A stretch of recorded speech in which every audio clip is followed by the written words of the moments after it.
I'll claim you myself." The 9-foot Lycan told the fragile Omega he bought from the slave auction.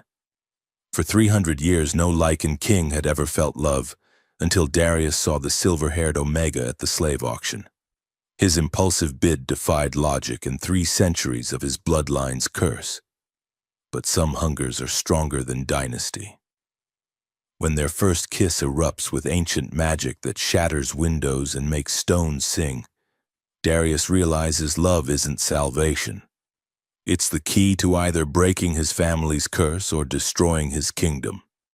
The choice between his heart and his crown may not be his to make.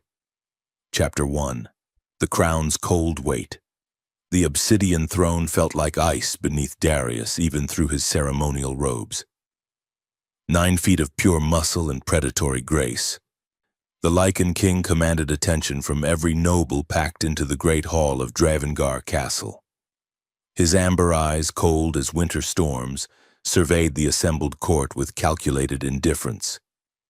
"Your Majesty," Lord Vex's oily voice cut through the chamber's tension. "The northern territories require immediate attention. A strategic marriage alliance would secure those lands without bloodshed." Darius's massive hand gripped the throne's armrest, claws extending slightly before retracting. Marriage. Always marriage. Another political chess piece to move across his board of calculated conquests. He'd watched his father make such alliances, each one another chain binding the crown to duty rather than desire. "Present the candidates," he commanded, his voice a low rumble that resonated through stone walls. Scrolls unfurled, portraits displayed, dowries calculated, noble daughters reduced to breeding stock and territorial advantages. Each presentation felt like another layer of ice forming around his heart. This was leadership, cold, efficient, emotionless, exactly as his tutors had drilled into him after his father's brutal execution. Emotion equals weakness. Weakness equals death. The mantra had kept him alive, kept the kingdom stable, kept the wolves, both literal and metaphorical, from the door. Yet tonight something restless stirred beneath his carefully constructed facade. A hunger that had nothing to do with the coming hunt or the next conquest. "Excellent choices all," he said finally, waving dismissively. "I'll consider each proposal carefully." Lord Castellan stepped forward, clearing his throat. "There's also tomorrow's quarterly slave auction, Your Majesty. Some interesting acquisitions this season, I'm told." Darius nodded absently, already rising from his throne. The auction, a necessary evil for kingdom commerce, nothing more. Yet as he strode from the hall, something whispered that tomorrow would change everything. The castle corridors stretched endlessly before him, each shadow holding memories he refused to acknowledge. Chapter 2. Shadows of the past sleep eluded Darius like smoke through his fingers. The royal chambers, vast and opulent, felt more like a gilded cage than a sanctuary. Moonlight streamed through stained glass windows, casting fractured rainbows across marble floors that had witnessed 3 generations of Lycan Kings. He stood before the portrait of his father, King Magnus, the merciful, whose compassion had been rewarded with betrayal and a traitor's death. The painted eyes seemed to mock him, reminding him of the weakness that had destroyed everything. "Sometimes, my son, the greatest strength lies in knowing when to show mercy." His father's final words echoed in the darkness. Mercy. The word tasted like ash in Darius's mouth. He'd learned the price of mercy when he'd watched the executioner's blade fall, when he'd seen his father's blood stain the very stones where Darius now ruled with an iron fist. Moving to his writing desk, he lifted the crown that would never truly fit, not emotionally. The weight of it had crushed whatever softness remained in his heart, molded him into the perfect weapon his kingdom needed. Cold, calculating, invulnerable. A soft knock interrupted his brooding. "Enter," he commanded. Thomas, his personal valet, stepped into the chamber. "Your Majesty, the preparations for tomorrow's auction are complete. Will you be attending personally?" Darius had planned to send representatives as usual. Political theater held little appeal for him, yet something compelled him to nod. "I'll attend. Have my formal robes prepared." Thomas bowed deeply. "Of course, Your Majesty, the auction begins at dawn." Alone again, Darius returned to the window. Dawn seemed impossibly far away, yet he found himself anticipating it with unusual restlessness. Perhaps watching the kingdom's commerce would distract him from the growing emptiness that no amount of power could fill. The moon hung like a silver coin in the sky, and for reasons he couldn't explain, its light felt like an omen. Chapter 3. The Auction Block. The slave market buzzed with activity as dawn painted Dravengar's sky in shades of gold and crimson. Darius arrived in full ceremonial dress, black leather and silver mail that emphasized his intimidating frame. The crowd parted before him like water, nobles and merchants alike bowing deeply as he passed. The auction block stood at the market's center, a raised platform where human misery was bought and sold with casual indifference. Darius had attended these events before, always maintaining emotional distance. Today felt different, though he couldn't articulate why. "Ladies and gentlemen," the auctioneer's voice boomed across the courtyard. "Welcome to this season's finest selections. We begin with laborers from the Eastern campaigns." Darius settled into his ornate chair, positioned to observe both the proceedings and the crowd's reactions. Politics never slept, even here. He noted which nobles bid aggressively, which showed restraint, filing away information for future use.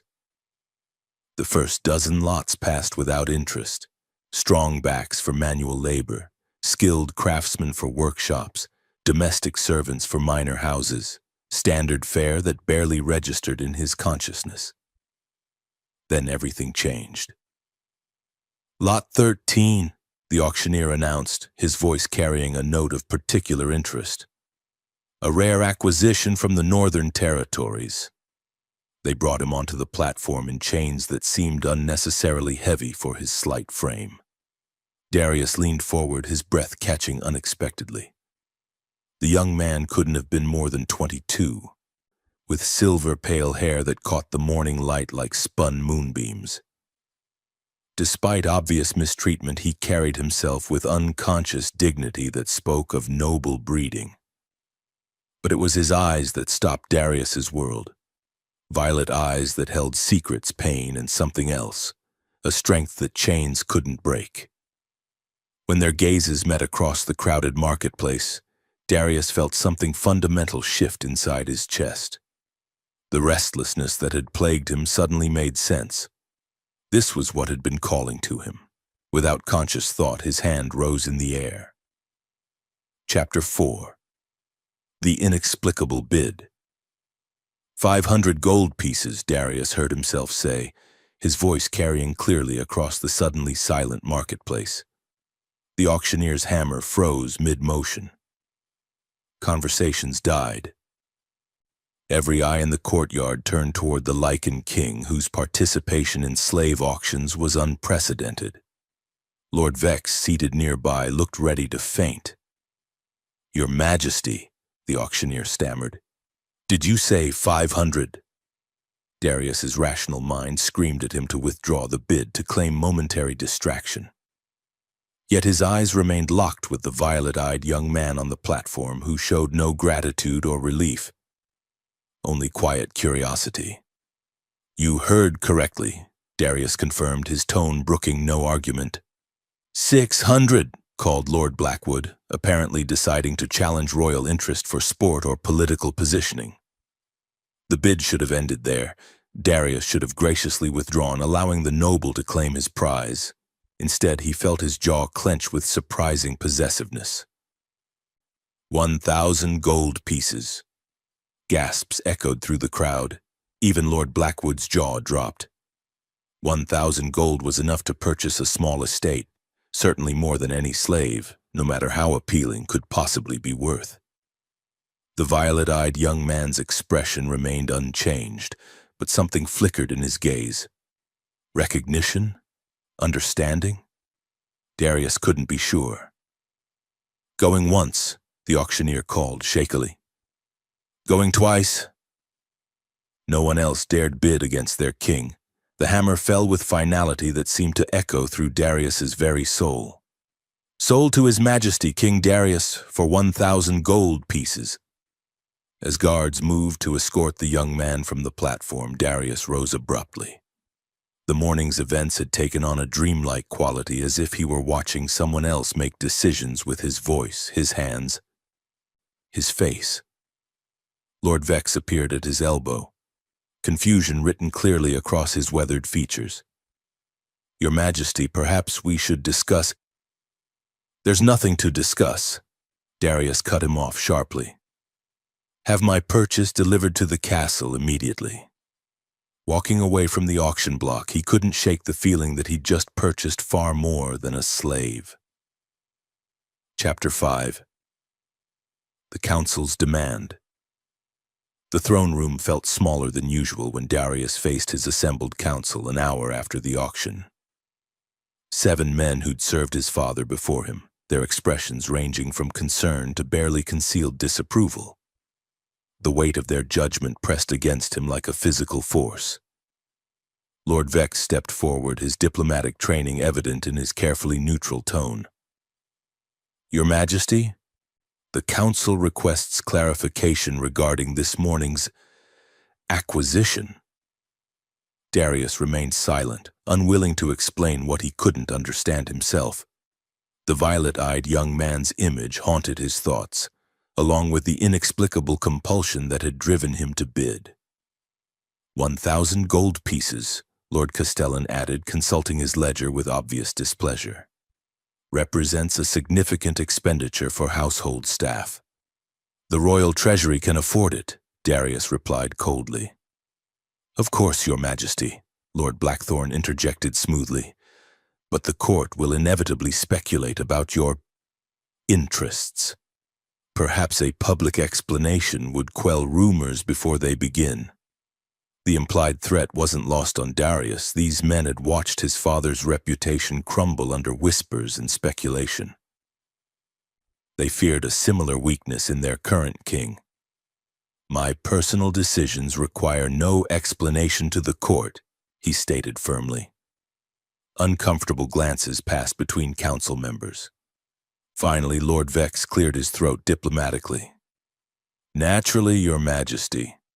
However, given the upcoming negotiations with the southern kingdoms, any appearance of unconventional behavior might complicate our diplomatic position."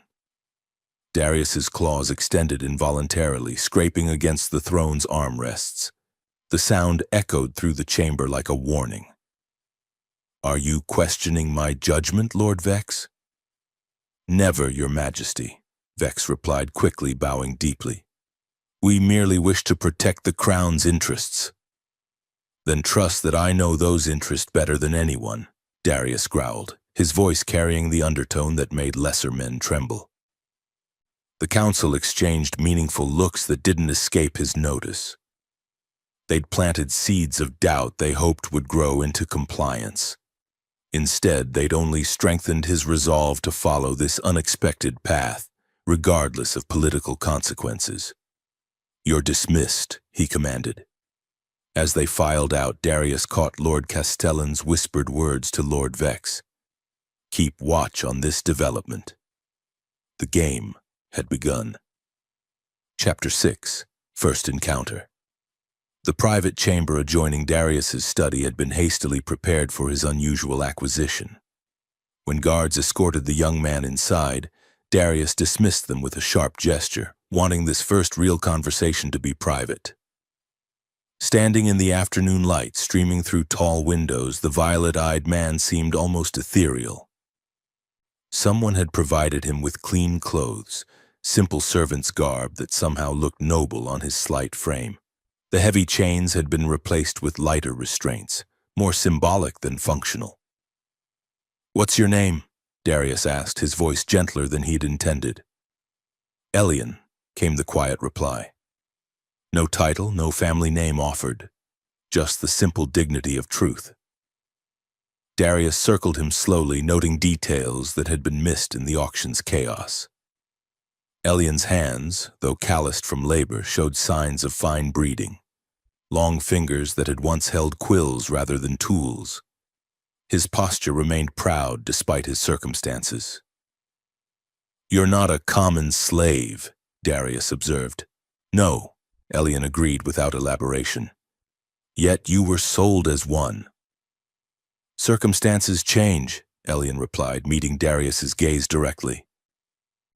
Kings should understand that better than most. The subtle challenge in those words sent an unexpected thrill through Darius. When had anyone last dared speak to him with anything approaching equality? Most slaves would be grateful for royal protection, he said, testing. Most slaves haven't learned that protection often comes with a price, Elian countered smoothly. Darius found himself genuinely smiling for the first time in months. This conversation felt like verbal sparring with a worthy opponent rather than the usual sycophantic exchanges he endured. What price do you think I'll demand? Elian's violet eyes studied him carefully, and Darius had the unnerving sensation of being thoroughly evaluated. I don't know yet, Elian said finally, but I suspect you don't know either. The observation was far too accurate for comfort. Darius had acted on pure instinct at the auction, driven by forces he couldn't name or control. You'll remain here, he decided abruptly. Your duties will be determined later. As he moved toward the door, Elian's voice stopped him. Your Majesty? Yes? Why did you bid on me? Darius paused, his hand on the door handle. The honest answer would reveal too much vulnerability. I don't know, he admitted finally, then left before Elian could respond. The admission hung in the air behind him like a confession. Chapter 7. Defying Convention. This is madness, Your Majesty, Lord Vex declared the following morning, his diplomatic composure finally cracking. The court is already buzzing with speculation. Darius continued reviewing territorial reports, refusing to acknowledge the council's collective anxiety. Nearly a week had passed since the auction, and his inability to explain his actions only fueled their concerns. What precisely are they speculating about? He asked with deceptive calm. Lord Blackthorn stepped forward, his scarred face grim. Your attachment to the slave. Some whisper of unseemly influences, others wonder if you've been enchanted. The word enchanted struck closer to truth than Darius cared to admit. He'd found excuses to visit Elian's chamber twice each day, ostensibly to check on his accommodation, but really to engage in conversations that challenged his intellect in ways he'd forgotten were possible. Perhaps, Lord Castellan suggested carefully, the slave could be reassigned to kitchen duties. Distance might help clarify your thoughts. Darius's quill snapped in his grip. The suggestion of separating him from Elian triggered an irrational surge of protective fury that surprised him with its intensity. Elian remains under my direct supervision, he stated firmly. Your Majesty, Lord Vex tried again, consider the precedent.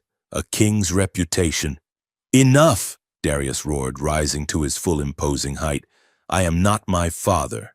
I will not be paralyzed by fear of whispers and speculation. The council fell silent, recognizing the dangerous edge in their king's voice. But Lord Vex, ever the diplomat, made one final attempt. We serve only your best interests, Your Majesty. Perhaps if you could explain your reasoning. Darius moved around his desk with predatory grace, stopping inches from Vex's face. The older man's courage, to his credit, never wavered, but sweat beaded on his forehead. My reasoning is that Elian is under my personal protection, Darius said softly, his words carrying more threat than any shout. Anyone who takes issue with that arrangement is welcome to discuss it with me privately. The implied challenge hung in the air.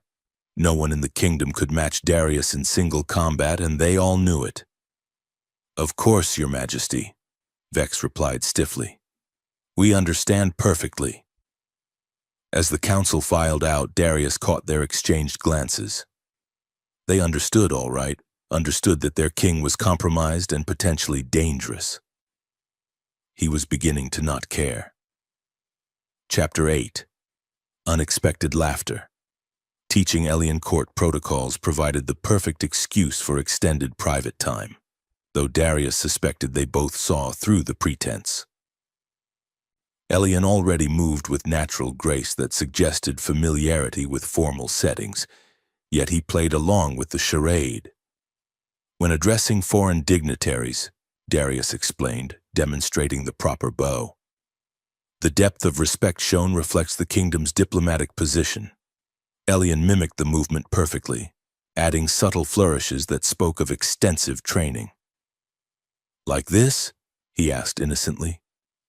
Exactly like that, Darius replied, fighting back amusement. You're a remarkably quick study. I've always been fortunate with natural ability, Elian said with mock solemnity. The casual humor in his response broke through Darius's formal facade.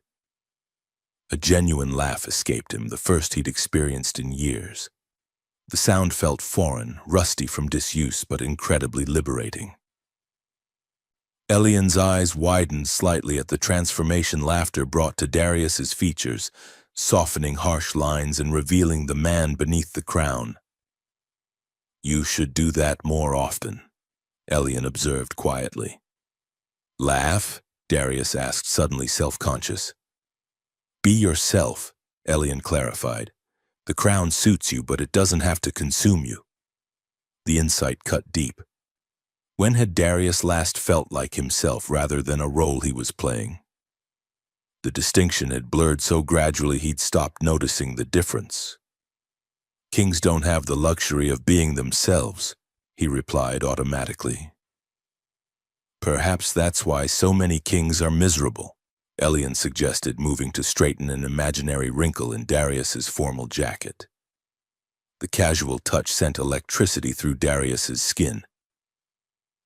Elian's fingers lingered a moment longer than necessary, and their eyes met in a moment of charged silence.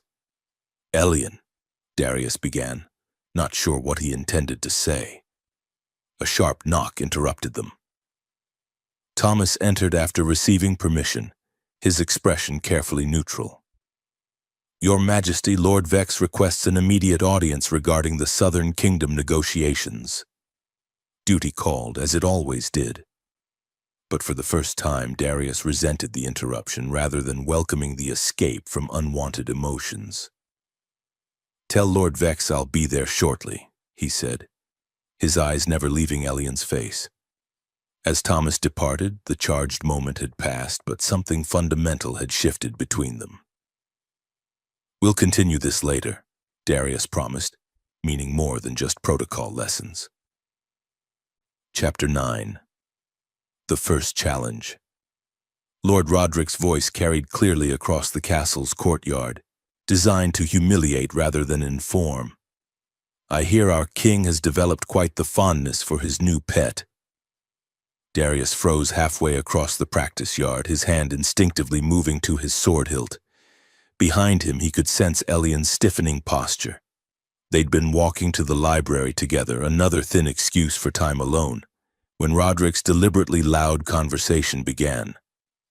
1,000 gold pieces for a pleasure slave, Lord Harwick added with cruel amusement. Though I suppose when you're king, you can afford expensive tastes. The implication was clear and calculated. Several nobles laughed, their voices carrying across stone walls designed to amplify sound. Darius felt his vision redden around the edges as his Lycan nature responded to the perceived threat. Perhaps we should return inside, Elian suggested quietly, his voice steady despite the obvious insult. But Darius was already moving toward the group of nobles, his massive frame casting long shadows in the afternoon sun. The laughter died as they noticed his approach. "Lord Roderick," Darius said pleasantly, his tone holding the deceptive calm that preceded violence. "I couldn't help but overhear your commentary on royal expenditures." Roderick's face paled, but pride prevented retreat. "Your Majesty, we were merely discussing." "My personal business," Darius finished smoothly. "How thoughtful of you to take such interest." The other nobles began backing away, recognizing danger. Roderick, however, had committed too far to withdraw gracefully. "A king's actions affect the entire kingdom," he said stiffly. "Surely the court has a right to—" Darius moved faster than human eyes could follow. One moment he stood conversing. The next, his clawed hand gripped Roderick's throat, lifting the man's feet clear off the ground. "The court," Darius said softly, "has the right to serve, nothing more." Roderick's face purpled as he struggled against the grip that could crush his windpipe with minimal effort. Around them, absolute silence fell. "If I hear my name or Elian's mentioned disrespectfully again," Darius continued conversationally, "I'll consider it a personal challenge. Are we understood?" Unable to speak, Roderick managed a frantic nod. Darius released him with casual disdain, watching the man collapse to his knees, gasping. "Excellent," Darius said, brushing his hands clean. "I'm so glad we could clarify the situation." As he turned away, his eyes met Elian's. Instead of fear or gratitude, he saw something unexpected. Concern. Not for Roderick's welfare, but for Darius himself. The realization that Elian worried about him felt more intimate than any physical touch. Chapter 10. Unraveling control sleep brought no peace to Darius that night. Dreams of his father's execution mixed with violet eyes and whispered warnings about weakness. He woke before dawn, sweat-soaked and gasping, the taste of failure bitter in his mouth. Moving to his private balcony, he gripped the stone railing until his knuckles went white. Below, the kingdom spread out in peaceful darkness, unaware their king was slowly losing his carefully maintained composure. "What would you think of me now, father?" he wondered, staring at stars that offered no answers. His violent response to Roderick's insults had been satisfying in the moment, but reflection brought uncomfortable questions. When had he last reacted so emotionally to mere words? When had protecting someone else's honor become more important than maintaining his own legendary control? The answer was obvious and terrifying. Since Elian. A soft knock interrupted his brooding. "Enter," he called, not turning from the view. "Your Majesty?" Elian's voice was cautious. "Thomas said you were awake. I thought perhaps you might want company." Darius closed his eyes, fighting the surge of gratitude that simple offer brought. "You should be sleeping." "So should you," Elian replied, moving to stand beside him at the railing. "Yet here we both are." They stood in comfortable silence, watching the eastern horizon slowly lighten. Elian's presence somehow calmed the restless energy that had plagued Darius for hours. "You didn't have to defend me today," Elian said finally. "Yes, I did," Darius replied without hesitation. "Why?" The simple question demanded honesty Darius wasn't prepared to give. The truth involved admitting feelings he barely understood himself. "Because what they said was wrong," he said carefully. "But not untrue," Elian observed. "You did spend a fortune on me. They have every right to wonder why." Darius turned to face him fully, studying the delicate features that had somehow become so important. "Do you wonder why?" "Every day," Elian admitted. "You could have any noble daughter in the kingdom, any alliance that would strengthen your position. Instead, you chose someone who brings you nothing but complications." "You bring me peace," Darius said before he could stop himself.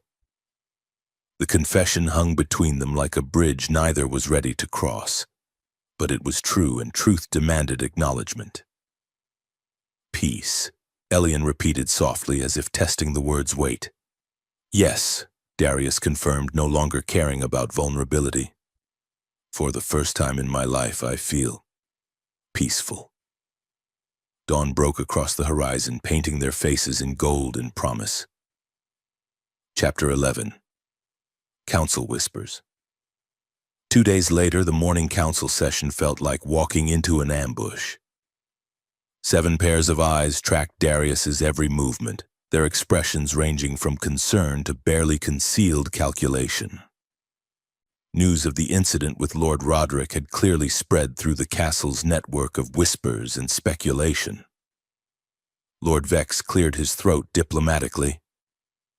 "Your Majesty, regarding the altercation with Lord Roderick." "What about it?" Darius asked mildly, settling into his throne with deceptive casualness.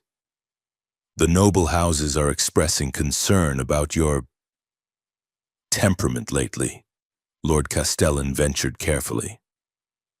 Darius's fingers drummed against the armrest, claws occasionally scraping stone. "My temperament seems unchanged to me." "Of course, Your Majesty," Lord Blackthorn interjected. "However, your recent actions have been unprecedented. The auction, the expensive purchase, the violence over perceived slights." "Are you suggesting I've become unstable, Lord Blackthorn?" Darius asked pleasantly, his tone holding undertones that made several council members shift uncomfortably. "Never, Your Majesty," Blackthorn replied quickly. "We merely wonder if external influences might be affecting your judgment." The carefully chosen words struck their target. External influences. They were questioning Elian's impact without directly accusing him of manipulation. "What external influences concern you?" Darius asked, though he already knew the answer. Lord Vex leaned forward slightly. "The slave, Your Majesty. His presence seems to coincide with these changes in your behavior." "Elian," Darius corrected sharply. "His name is Elian, and he is under my personal protection." "Naturally," Vex agreed smoothly. "However, the court wonders if perhaps he possesses certain abilities that might explain your attachment." The implication was clear. They suspected magical influence, enchantment, unnatural compulsion. It was easier to believe their unshakable king had been bewitched than to accept he might simply be capable of feeling. "You think I've been enchanted?" Darius asked directly. Uncomfortable silence met his question. Finally, Lord Castellan spoke carefully. "We think you've been influenced. Whether through magical means or simple manipulation, the result is the same. A king who no longer acts like himself." Darius rose slowly, his massive frame casting shadows across the room. "Perhaps," he said softly, "you never knew who I really was beneath the crown." The council exchanged meaningful glances that didn't escape his notice. They'd made their position clear. Either he was compromised by external forces or he was revealing weakness they couldn't tolerate. Neither option boded well for Elian's safety. "You're dismissed," Darius commanded. "All of you." As they filed out, he caught fragments of whispered conversations. Plans were being made, contingencies discussed. The game was escalating, and Elian was becoming the primary target. Chapter 12. Moonlight Revelations. The castle's ancient library provided sanctuary from political pressures and watchful eyes. Darius found Elian there most evenings, reading by candlelight with an intensity that spoke of genuine hunger for knowledge. Tonight, however, something felt different. "What are you reading?" Darius asked, settling into the chair beside Elian's. "History of the Lunar Bloodlines," Elian replied, not looking up from the aged tome. "Fascinating reading about the old noble houses." Darius frowned slightly. That's a restricted text. How did you access it? Thomas brought it when I asked, Elian said innocently. He seemed to think you'd approved any reading materials I requested. The casual lie should have annoyed Darius. Instead, he found himself admiring Elian's resourcefulness. Find anything interesting? Quite a bit, Elian said, finally meeting his eyes. Did you know that several royal bloodlines once claimed lunar heritage? Supposedly, they could influence the moon's phases and draw power from its light. Legends, Darius dismissed. Pretty stories to justify noble privilege. Perhaps, Elian agreed, but something in his tone suggested he thought otherwise. Still, it's curious how many historical accounts mention similar abilities. Moonlight streamed through the library's tall windows, casting silver patterns across ancient texts. In that ethereal light, Elian seemed almost otherworldly, his pale hair gleaming like spun starlight. Why the sudden interest in lunar bloodlines? Darius asked. Elian was quiet for a long moment, his fingers tracing symbols in the book's margins. Sometimes we're drawn to stories that reflect our own mysteries. What mysteries do you harbor, Elian? Instead of answering directly, Elian stood and moved toward the window. Moonlight bathed his slight frame, and for a moment Darius could swear he saw patterns shifting beneath Elian's skin. Faint silver lines like veins of liquid starlight. Everyone has secrets, Your Majesty, Elian said softly. Even kings who claim to know themselves completely. I make no such claim, Darius replied, joining him at the window. Lately, I seem to know myself less each day. Perhaps that's growth rather than loss, Elian suggested. Sometimes we have to forget who we thought we were to discover who we really are. Standing so close, Darius could feel warmth radiating from Elian's skin despite the cool night air. The urge to touch, to close the distance between them, was almost overwhelming. What are you? He whispered, the question escaping before he could stop it. Elian turned to face him, violet eyes reflecting moonlight like amethyst mirrors. I'm whatever you need me to be. The answer was both everything and nothing, truth and evasion wrapped in silk. But in that moment, under the moon's silver gaze, Darius decided he didn't care about mysteries or secrets. All that mattered was the growing certainty that he was falling in love. Chapter 13. The Awakening. The argument began over breakfast protocol, but quickly escalated into something deeper and more dangerous. Darius had suggested Elian join him for the morning meal in his private chambers, abandoning the pretense that their relationship was strictly formal. Absolutely not, Elian said firmly, setting down the serving tray with unusual force. You've already taken enough risks on my behalf. I'll decide what risks to take, Darius replied, his tone carrying the authority of absolute rule. Not when those risks threaten everything you've built, Elian shot back, surprising them both with his vehemence. Do you think I'm blind to what's happening? The council's whispers, the nobles' speculation, the way your own guards watch me like I'm carrying plague. Darius rose from his chair, moving closer with predatory grace. Let them watch. Let them whisper. I am king here. And I am nothing, Elian's voice cracked with emotion.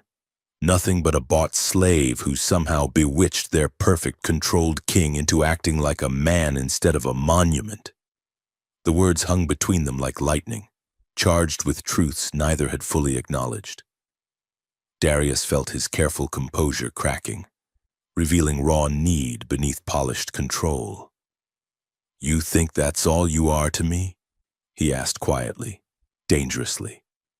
Nothing? What else could I be? Elian demanded, tears threatening at the edges of his voice. What else could justify? Darius moved faster than thought, closing the distance between them in a heartbeat. His hands cupped Elian's face with surprising gentleness, thumbs brushing away tears that had begun to fall. "Everything," he whispered fiercely. "You could be everything." The kiss that followed was inevitable as sunrise, desperate as drowning, tender as prayer. Years of emotional isolation shattered against the sweet warmth of Elian's mouth, and Darius felt himself falling into something vast and terrifying and absolutely necessary. When they broke apart, both breathing heavily, the air around them seemed to shimmer with strange energy. Elian's skin glowed with faint silver light, and the room's candles flared brighter without any apparent cause. "Darius," Elian whispered, his voice carrying wonder and fear in equal measure. "I know," Darius replied, though he didn't know anything except that he'd crossed a line he could never uncross. Outside, thunder rumbled from a previously clear sky, and moonlight somehow penetrated the morning sun. Something had awakened, and there would be no going back. Chapter 14. The Council's Ultimatum. They came for him at dawn, when the strange atmospheric disturbances had finally settled and normal light returned to the castle. Darius woke to find his private chambers surrounded by armed guards, his own men following orders that hadn't come from him. Lord Vex stood in the doorway, flanked by the entire council, their expressions grim with determination and barely concealed fear. "Your Majesty," Vex said formally, "we need to discuss last night's incidents." Darius sat up slowly, his massive frame radiating menace despite his relaxed position. "What incidents?" "The unnatural weather, the light disturbances, the reports of magical energy throughout the castle," Lord Castellan enumerated carefully. "All centered on your private quarters." "And you think I caused these disturbances?" Darius asked mildly. "We think," Lord Blackthorn interjected, "that your companion caused them, and that you were present when they occurred." The truth was close enough to be dangerous. Darius had indeed been with Elian when the strange events began, though he understood none of it. The kiss had triggered something neither of them expected, and the resulting magical surge had been impossible to hide. "Where is Elian now?" he asked quietly. "Safe," Vex replied carefully. "Temporarily detained while we sort through these unusual circumstances." Rage, pure and volcanic, erupted through Darius's control. His claws extended fully, and a low growl rumbled in his chest, the sound of a predator recognizing threat. "You dare imprison someone under my personal protection?" "We dare protect the kingdom from supernatural threats," Lord Blackthorn replied boldly, "whether those threats are recognized by the king or not." The council had played their hand completely. They were prepared to defy him directly if necessary, betting that his attachment to Elian outweighed his attachment to power. "You forget yourselves," Darius said softly, rising to his full imposing height. "No, Your Majesty," Vex replied sadly. "We remember ourselves. We remember our duty to the kingdom, even when our king has forgotten his." The accusation hit like a physical blow. They were questioning not just his judgment, but his fundamental fitness to rule. "What do you want?" he asked directly. "Surrender the creature that has bewitched you," Lord Castellan said bluntly. "Let us deal with this supernatural threat appropriately. Return to being the king we need." "And if I refuse?" The council exchanged glances that spoke of preparation and resolve. "Then we'll do what we must to protect Dravengard," Vex said quietly. "With or without your cooperation." The gauntlet had been thrown. Choose the throne or choose Elian. They truly believed he couldn't choose both. Chapter 15. Prisoner of the Heart. The tower room where they'd imprisoned Elian was comfortable enough, furnished with basic necessities and positioned to catch afternoon sunlight. but bars on the windows and guards at the door made its purpose unmistakably clear. Darius dismissed the sentries with a look that promised consequences if they were disturbed. Inside, he found Elian standing at the barred window, silhouetted against dying daylight. "They told you what happened," Elian said without turning around. "They told me their version," Darius replied, moving closer. "I want to hear yours." "There's not much to tell," Elian said quietly. "Something awakened when you kissed me. Power I didn't know I possessed. Magic I thought was just legend." "The lunar bloodline," Darius said, remembering their conversation in the library. "Yes," Elian confirmed, finally facing him. "I am the last heir of the house that once rivaled yours for control of this kingdom. The council knows exactly what that means." Darius felt pieces clicking into place. The noble bearing, the careful education, the reason someone would want Elian sold into slavery rather than simply killed. "They orchestrated your capture," he realized. "And your purchase," Elian agreed. "Though I don't think they expected you to feel what you feel." "What do I feel?" Darius asked, stepping closer. "Something that terrifies them more than magic or prophecy," Elian replied. "Something that makes you human instead of just a king." The observation cut deep because it was true. Every emotion Elian inspired made him more vulnerable, more uncertain, less like the perfect weapon his kingdom needed. "They want me to give you up," Darius said. "You should," Elian replied immediately. "This isn't worth destroying everything you've built." "That's not your decision to make." "Isn't it?" Elian challenged. "I'm the one they're afraid of. I'm the one whose very existence threatens the kingdom's stability. I could disappear, solve everyone's problems with one simple act. No." The word exploded from Darius with such force that the tower's stones seemed to vibrate. "I won't lose you, even if keeping me costs you the throne." Darius moved close enough to touch, his hands framing Elian's face with desperate tenderness. "Especially then," he whispered. "What good is a throne without someone to share it with?" Outside, storm clouds gathered despite the clear morning forecast. Magic was stirring again, responding to emotions neither of them could fully control. And somewhere in the castle below, the council was making plans that would force them both to choose between love and survival. Chapter 16. Ancient Truth's High Counselor Matthias appeared at midnight, arriving in Darius's chambers with the stealth of someone accustomed to moving through shadows. The oldest member of the council, he'd served 3 kings and survived more political upheavals than any man should witness. "Your Majesty," he said formally, settling uninvited into a chair beside the dying fireplace. "We need to discuss truths that have been hidden too long." Darius remained at his desk, reviewing territorial reports that no longer seemed important. "I'm listening." "The young man you've claimed," Matthias began carefully, "is not merely descended from lunar nobility. He is the prophesied heir, the one foretold to either unite or destroy the opposing magical bloodlines." "Prophecies," Darius said dismissively.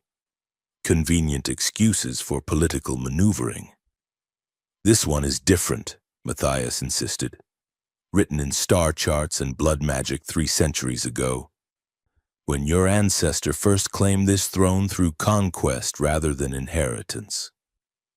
Something in the old man's tone made Darius look up from his papers. "Explain." "Your great-great-grandfather, the first Lycan King, murdered the legitimate ruler to claim power," Matthias revealed quietly. "A ruler from the lunar bloodline. The dying king cursed your family line with his final breath." Darius felt cold spreading through his chest. "What kind of curse?" "That your line would know only power without peace, strength without love, rule without joy," Matthias recited from memory. until one of your blood chose to love one of his blood, breaking the ancient cycle. That's impossible, Darius said, but his voice lacked conviction. Is it? Matthias challenged. When did you last feel genuine happiness before Elian arrived? When did you last know peace? When did the crown feel like anything but a burden? The question struck with devastating accuracy. Darius had accepted emotional emptiness as the price of leadership, never questioning why joy seemed impossible for kings of his bloodline. If this prophecy is true, Darius said slowly, then loving Elian should break the curse, not threaten the kingdom. The prophecy speaks of choice, Matthias explained. Love freely given and received, not merely political alliance or physical attraction. But it also warns of a price. What price? The union will awaken power great enough to reshape the kingdom or destroy it completely, Matthias said grimly. The choice of which outcome occurs rests with those brave enough or foolish enough to test fate. Darius rose from his desk, moving to the window where moonlight painted everything in silver. Why tell me this now?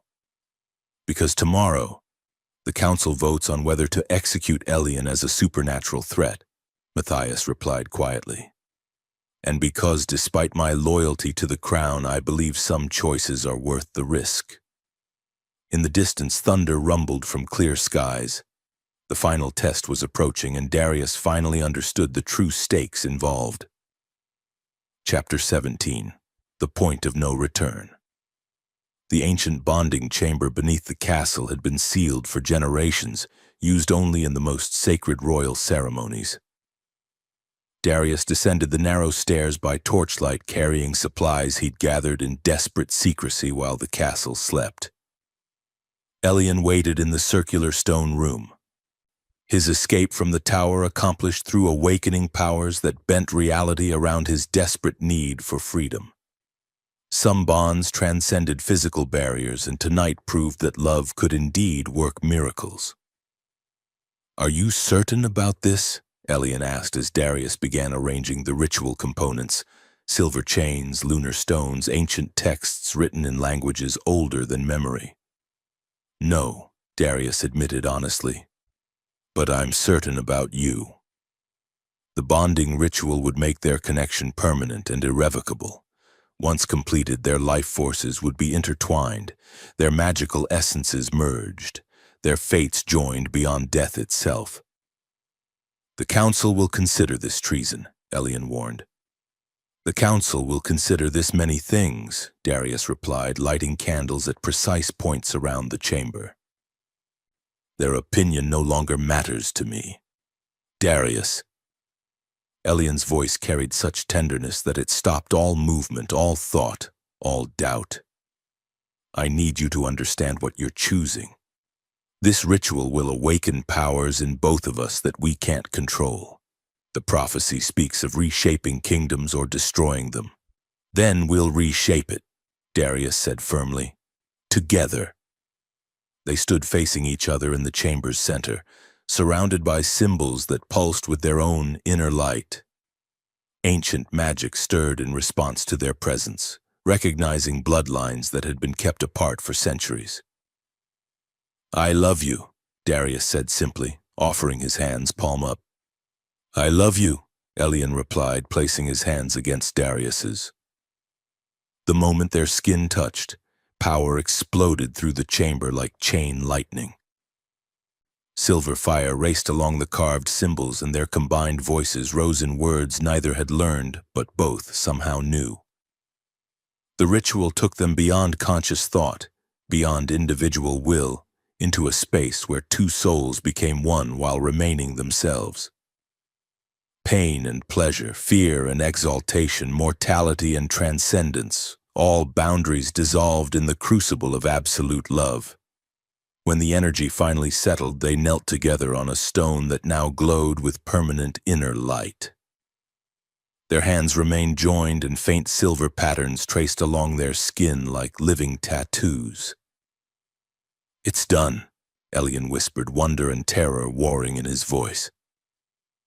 Yes, Darius agreed, feeling power flowing through his veins like liquid starlight.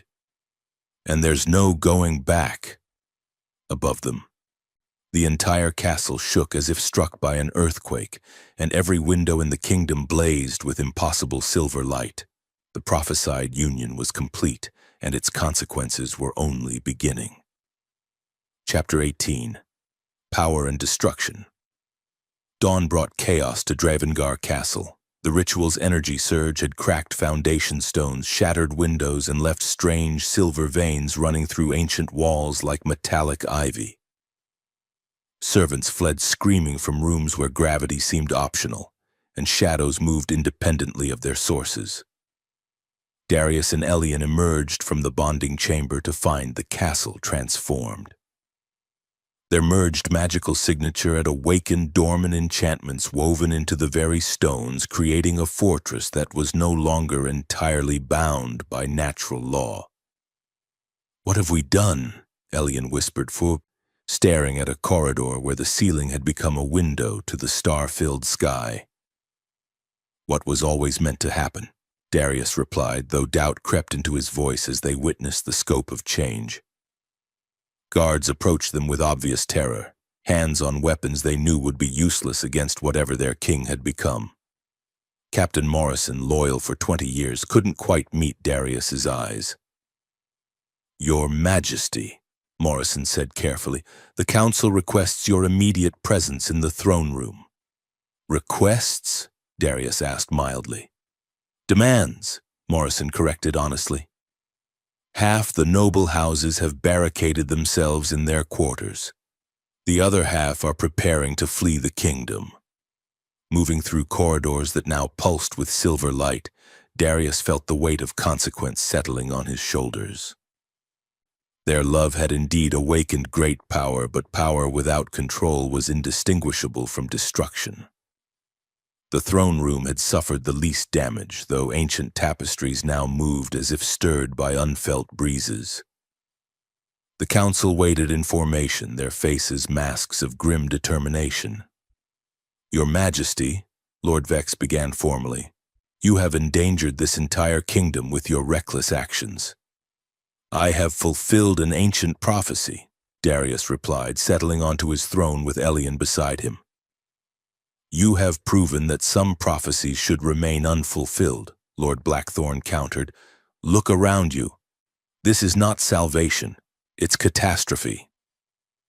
As if summoned by his words, a section of the eastern wall simply dissolved, revealing gardens that now bloomed with flowers made of concentrated moonlight. "The people are terrified," Lord Castellan reported. "Trade will collapse. Our enemies will see this as evidence of supernatural corruption." "Perhaps they'll see it as evidence of supernatural protection," Elian suggested quietly. "From what?" Lord Vex demanded. "What protection requires destroying the very thing it claims to guard?" The question hung in the air like an accusation. Their bonding had awakened power beyond imagination, but that power seemed as likely to destroy the kingdom as defend it. "Give us time," Darius said finally. "Time to learn control." "Time," Lord Blackthorn repeated grimly, "is what we no longer have." Outside, reports were arriving of similar disturbances throughout the kingdom. Impossible storms, gravity wells, forests that sang with their own voices. The magical awakening was spreading, and no one knew how to stop it. Chapter 19. Enemies at the gate. The first armies appeared at dawn of the third day, black banners visible from the castle's highest towers. Word of Dravengar's supernatural transformation had spread faster than wildfire, drawing enemies like carrion birds to a corpse. "Southern Alliance forces," Captain Morrison reported grimly.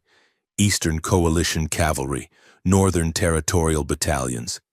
They're not coordinating, but they don't need to. Each army thinks we're weakened and ripe for conquest." Darius stood on the battlements, watching enemy forces arrange themselves in a massive semicircle around his capital. The irony wasn't lost on him. In trying to save his kingdom through love, he'd made it appear vulnerable to every neighbor who'd ever coveted their lands. "How many?" he asked. "Combined?" "Nearly 50,000, Morrison replied. "Against our 12,000, assuming every man stays loyal." "Will they stay loyal?" Morrison hesitated. "Some will. Others—" He gestured toward the castle's supernatural alterations, where stairs occasionally led to rooms that shouldn't exist and windows looked out on landscapes that defied geography. Elian joined them on the wall, his silver-marked skin gleaming in the morning light. Where he walked, stone flowers bloomed from ancient battlements, beautiful but unsettling. "This is my fault," he said quietly, watching the enemy armies arrange siege equipment. "This is our choice," Darius corrected. "Our consequence to face together." A horn sounded from the Southern Alliance camp.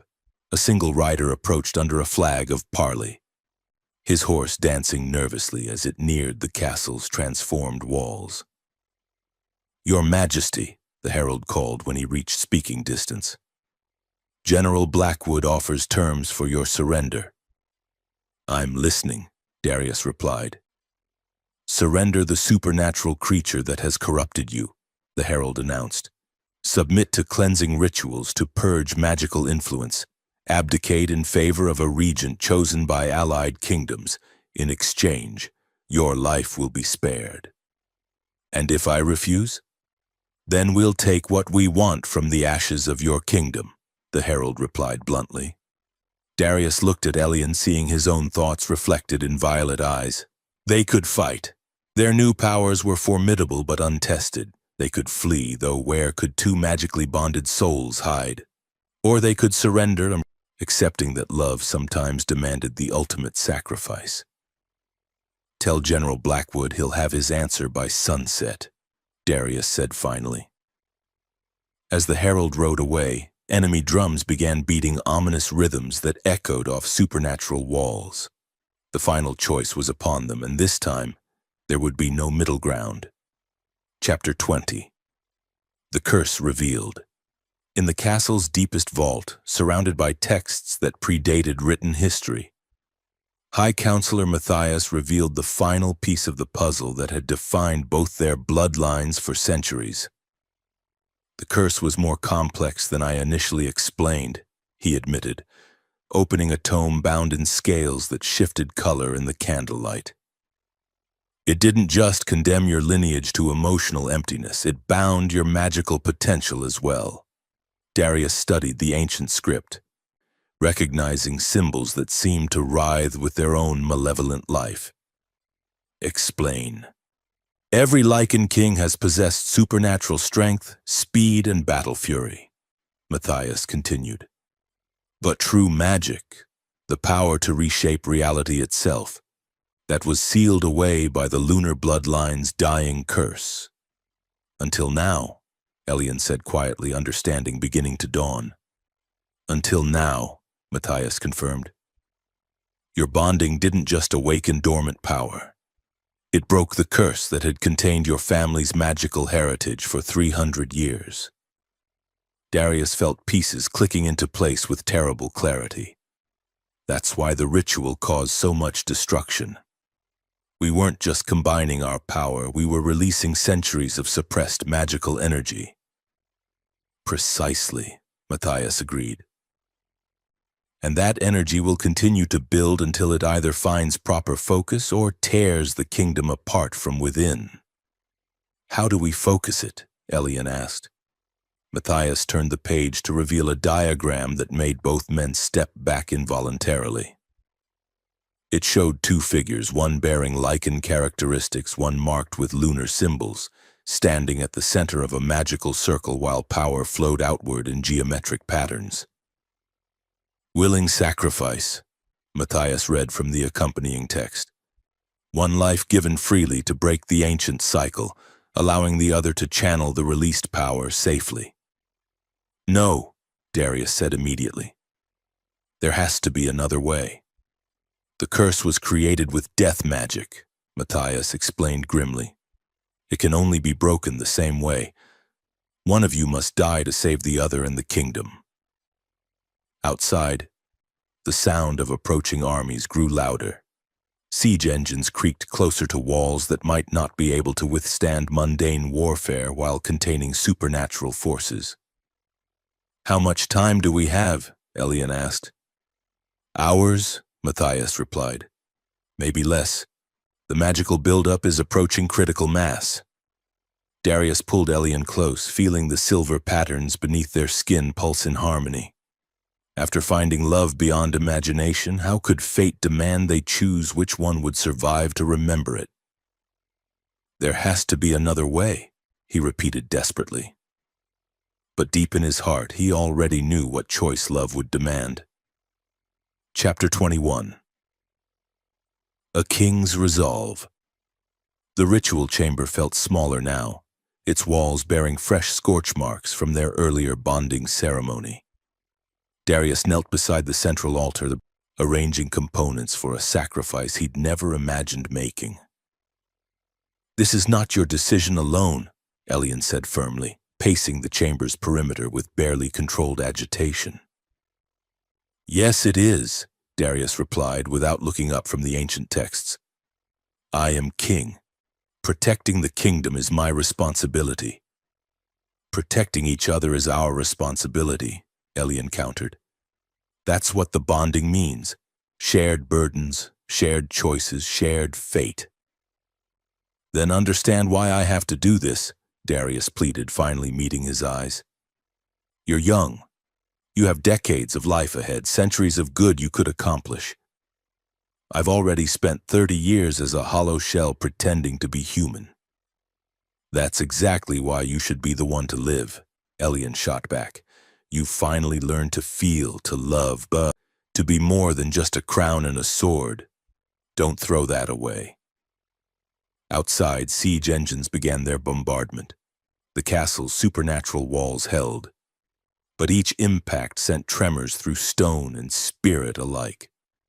"The magic is building faster," Darius observed, noting how the chamber's symbols now glowed with painful intensity.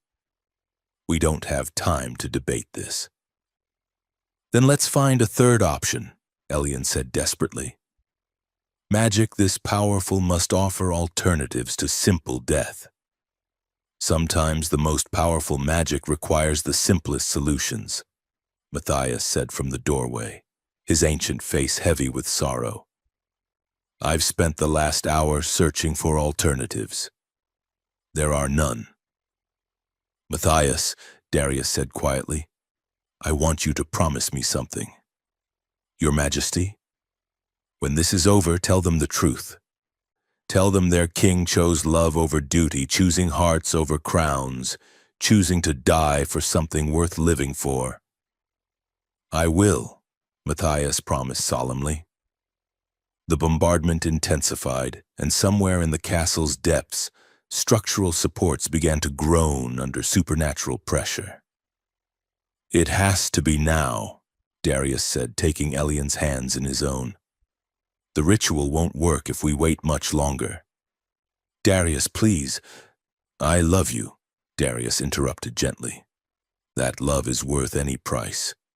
He moved toward the altar with grim determination, but Elian's voice stopped him cold. "Wait," Elian said quietly. "I need to tell you something. About the prophecy. About what Matthias didn't mention." Something in his tone made Darius turn back, hope and fear warring in his chest. "What didn't he mention?" Elian's smile held secrets and starlight in equal measure. "That sometimes, when two souls are truly bound, death becomes a doorway, rather than an ending." Chapter 22, Love's True Test. The revelation changed everything and nothing at all. Elian's words hung in the air like a promise and a threat, offering hope wrapped in uncertainty. "What do you mean?" Darius demanded, moving closer to where Elian stood beside the ancient altar. "The prophecy speaks of sacrifice breaking the curse," Elian explained, his fingers tracing symbols that glowed brighter at his touch. But it also mentions that love powerful enough to reshape reality doesn't simply end with death. Matthias frowned, consulting his text with renewed urgency. I found no such reference. Because you weren't looking for it, Elian replied gently. You were looking for ways to break a curse, not ways to transcend it. The bombardment outside grew more intense, and chunks of even the supernatural walls began to crack and fall. Time was running out regardless of prophecies or possibilities.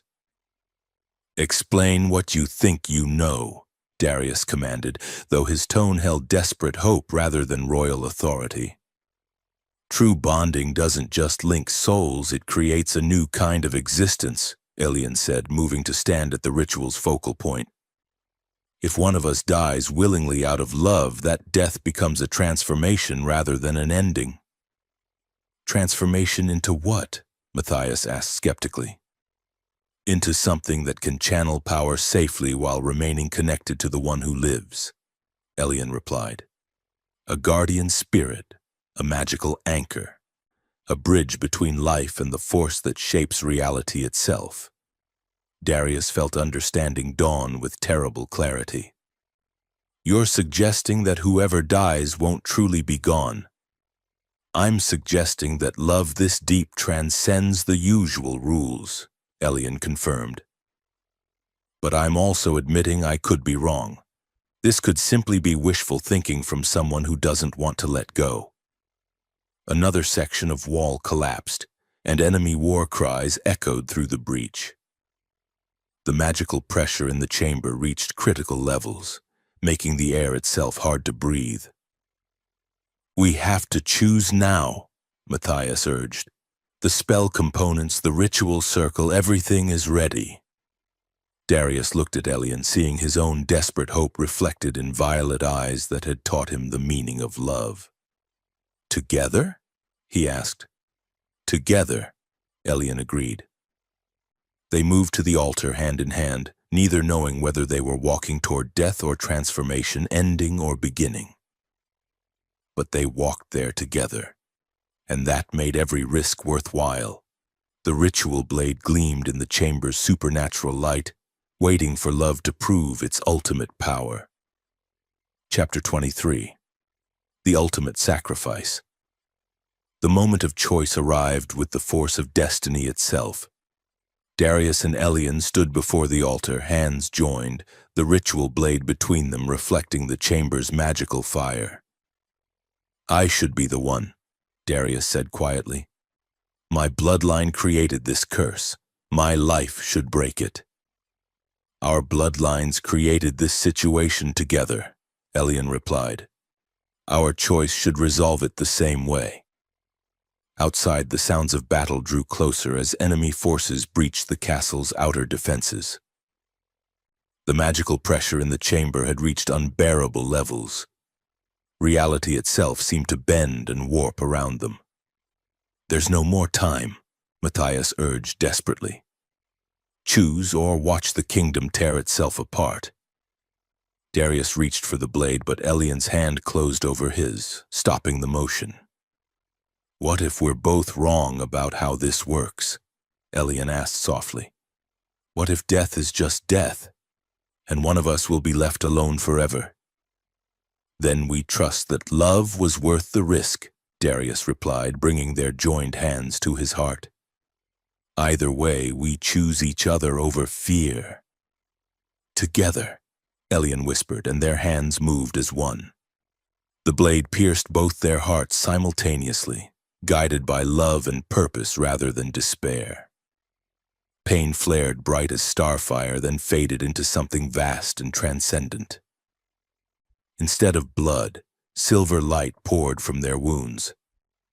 Instead of death, transformation began. The chamber filled with radiance that made the sun seem dim by comparison. Ancient symbols carved into stone blazed with renewed power as the curse that had bound both bloodlines finally shattered like glass against the force of willing sacrifice. But something else happened. Something the prophecies had only hinted at in cryptic verse.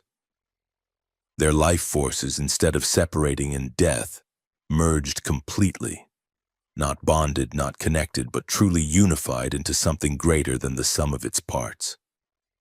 Darius felt himself becoming more than flesh and bone, his consciousness expanding to encompass spaces that existed between heartbeats. Elian's presence remained with him not as memory but as living essence, two souls sharing one immortal existence. The magical energy that had threatened to destroy the kingdom now flowed through them with perfect control, reshaping reality with gentle precision rather than chaotic force. From their unified consciousness, power spread outward like ripples in an infinite pond, healing walls, calming storms, turning weapons to flowers in the hands of would-be conquerors. Outside, armies stopped mid-charge as peace descended like a physical force, making violence impossible to contemplate. The curse was broken, the kingdom saved, and love had proven stronger than death itself. But their story was far from over. Chapter 24. New Beginnings. When consciousness returned, it came wrapped in silver light and possibilities that defied previous understanding. Darius opened eyes that saw both the physical world and the magical currents flowing beneath it. Awareness expanded beyond any mortal limitation. Beside him, or perhaps within him, Elian's presence pulsed with warm starlight, their essences so intertwined that separation was no longer possible or desired. They stood in the ritual chamber, but their bodies were changed. Translucent, ethereal, clearly alive, yet obviously transformed beyond anything purely human. Silver patterns traced their skin like living artwork, and their eyes held depths that reflected entire universes. "It worked," Elian said, his voice carrying harmonics that made the chamber's stones sing in response. "We worked," Darius corrected, marveling at the sensation of speaking with shared breath, thinking with merged consciousness. Matthias knelt nearby, tears streaming down his ancient face. "Your Majesties," he whispered, using the plural automatically. "The transformation, I've never seen anything like it." Through the chamber's walls that no longer blocked their enhanced perception, they sensed the kingdom around them. The chaotic magical energies had settled into gentle rhythms that nurtured rather than destroyed. Crops grew with supernatural abundance, illnesses healed spontaneously, and the very air hummed with beneficial power. "The armies?" Darius asked. "Gone," Matthias reported with wonder. "Not fled, transformed. Every soldier who approached the castle was touched by whatever power you've become. Their weapons dissolved, their anger faded, and they knelt in reverence before departing in peace. Moving through the castle required only intention rather than physical effort. They flowed up staircases and through corridors, observing the changes their sacrifice had wrought. The structural damage had healed itself, but more than that. The entire fortress now served as a focal point for magical energy that blessed rather than threatened. In the great hall, they found the council waiting with expressions that mixed awe, fear, and profound relief. "Your Majesties," Lord Vex said formally, though his voice shook with emotion. How do we serve rulers who have become something beyond mortal understanding?" "The same way you served before," Darius replied gently, "with wisdom, loyalty, and dedication to the kingdom's welfare." "But you're—" Lord Castellan struggled for words. "Different," Elian finished calmly. "Not gone, not lost, but changed into something that can protect and guide more effectively than any mortal king." Through windows that now looked out on landscapes of impossible beauty, they could see their people emerging from hiding to witness the miracle their love had created. The kingdom was safe, the curse broken, and love had triumphed through willing sacrifice. But as they settled into their new existence, both knew this was not an ending, but a beginning. Chapter 25. Eternal love. Years passed, though time held different meaning for beings who existed partially outside its normal flow. Darius and Elian ruled Dravengard not from a throne but from everywhere at once. Their consciousness spread throughout the kingdom like protective spirits made manifest. Children grew up in a land where nightmare creatures became gentle guardians, where storms brought only needed rain, where the very stones seemed to sing lullabies. The kingdom prospered beyond all historical precedent, blessed by rulers whose love had literally reshaped reality. "Do you ever regret it?" Elian asked during one of their quiet moments, when they manifested physical forms to walk through gardens that bloomed with eternal spring. "Regret loving you?" Darius replied, his hand finding Elian's with the ease of long practice. "Never. Regret the path we had to take to get here? Sometimes." They paused beside a fountain where water danced in impossible spirals, defying gravity purely for the joy of movement. Around them, their people lived lives touched by magic but grounded in simple human happiness. "I used to think ruling meant standing apart," Darius mused. "Staying distant, staying cold, making decisions without emotional interference. And now I know that real leadership means being so connected to your people that their joy becomes yours, their pain becomes yours, their dreams shape your choices." In the distance, a young couple exchanged wedding vows beneath trees that had grown specifically to provide perfect shade for the ceremony. Their love, while purely human, sent ripples through the magical field that surrounded the kingdom like a blessing. "Another generation learning what we learned," Elian observed with satisfaction. "That love is stronger than fear, stronger than duty, stronger than death itself," Darius agreed. As the sun set over their transformed kingdom, painting the sky in shades of gold and crimson that seemed to celebrate their eternal bond, they reflected on the journey that had brought them to this moment. A king who had learned to feel, a prince who had found his power, a curse broken by willing sacrifice, a love that had literally changed the world. "Forever?" Elian asked, the question carrying echoes of the vows they had made in life and transcended in transformation. "Forever," Darius confirmed, their souls resonating in perfect harmony. And in the kingdom of Dravengard, where love had proven stronger than destiny itself, forever seemed not just possible but inevitable. The end was also a beginning, and love, true, willing, sacrificial love, had indeed conquered all.